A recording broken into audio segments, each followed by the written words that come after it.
Vous le connaissez, lui, Gérald Darmanin, notre ministre actuel de l'Intérieur. Vous savez, celui qui a été accusé de V par deux femmes, une qui s'appelle Sophie Patterson, Pat. Donc elle l'avait accusé en 2017 pour des faits qui remontaient à 2009. Et en février 2024, il a donc bénéficié d'un non-lieu de la Cour de cassation, parce que c'est allé jusqu'à la Cour de cassation après de nombreuses années de procédure. Voilà.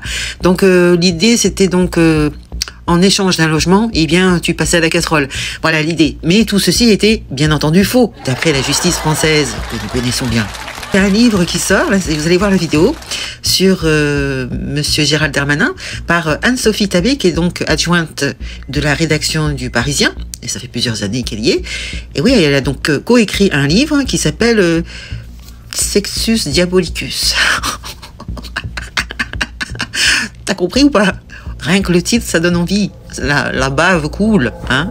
On y apprend dans ce livre qu'il est très ami avec la patronne d'un établissement d'échangisme. Oui, à Paris, les Chandelles. Vous connaissiez? Ah, moi, je connaissais pas. Oui, il est très très ami avec cette personne.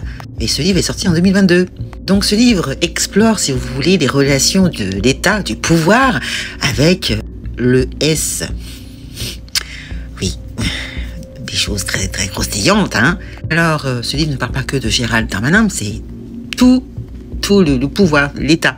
C'est les relations qu'ils ont avec le S, hein.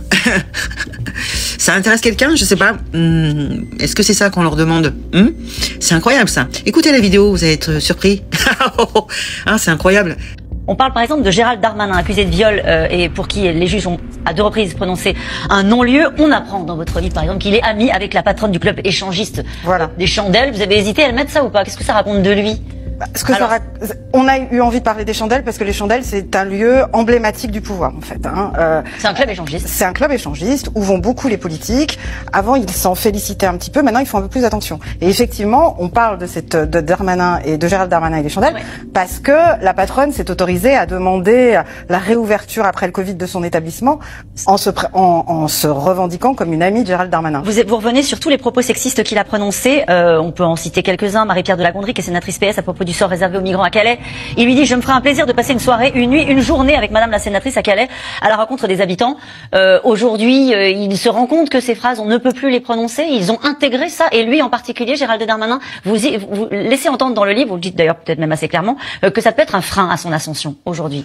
Ce qui s'est passé, son rapport avec les femmes. En tout cas, dans son entourage, on pense que ça peut être un problème. D'ailleurs, nous, on l'appelle l'ACG de l'intérieur dans le livre, parce que dès qu'il sort, il peut avoir des manifestations. Alors, lui aussi, il a des casseroles. Voilà, on a vu que quand il se remarie, le renseignement territorial se mobilise, parce qu'ils ont peur d'une action de type féminin, en fait. Mais les femmes, et les féministes en particulier, n'ont pas compris qu'il reste au gouvernement. Non, c'est quelque chose qu'elles n'admettent pas. Bon, c'est vrai qu'il a été totalement blanchi par... Vous connaissiez, vous déjà ce lieu, hein? Si vous connaissez, c'est que vous êtes un véritable coquin. Oui, mais vous n'êtes pas le seul, figurez-vous.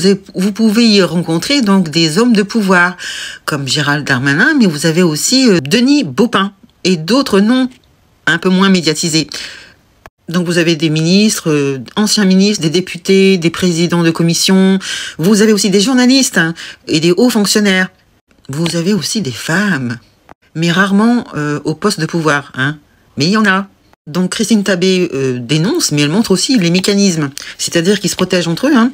Vous avez aussi des médias qui sont achetés. Ou alors simplement ils sont menacés aussi, hein, certains médias. Bon, il n'y a pas que ça. Vous savez qu'aujourd'hui, beaucoup de députés sniffent, hein. Pour tenir le coup, ils travaillent tellement. Ah, c'est beau, hein. Et donc ces gens-là, si vous voulez, nous créent des lois toutes aussi folles les unes que les autres, surtout celles des retraites, hein. C'est tellement horrible ce qu'ils ont fait. Eh bien, ce sont ces gens-là qui donc sniffent, font des menaces avec certainement des vidéos S, hein. C'est comme ça qu'ils se tiennent la barbichette.